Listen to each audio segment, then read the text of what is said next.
These eggs were made with an espresso machine. Welcome to episode 1 of Eggspeditions, where we pair the world's favorite eggs with the world's finest black pepper. And today we head to Colombia.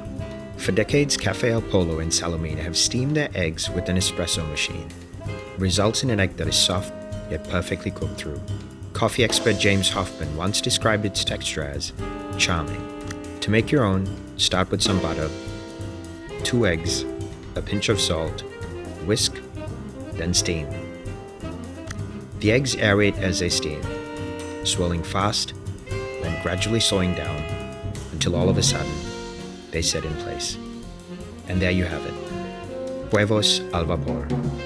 Finished with freshly cracked Yahlu Black Pepper, rich in essential oils and sourced from the latest Sri Lankan harvests. And follow us for more remarkable eggs.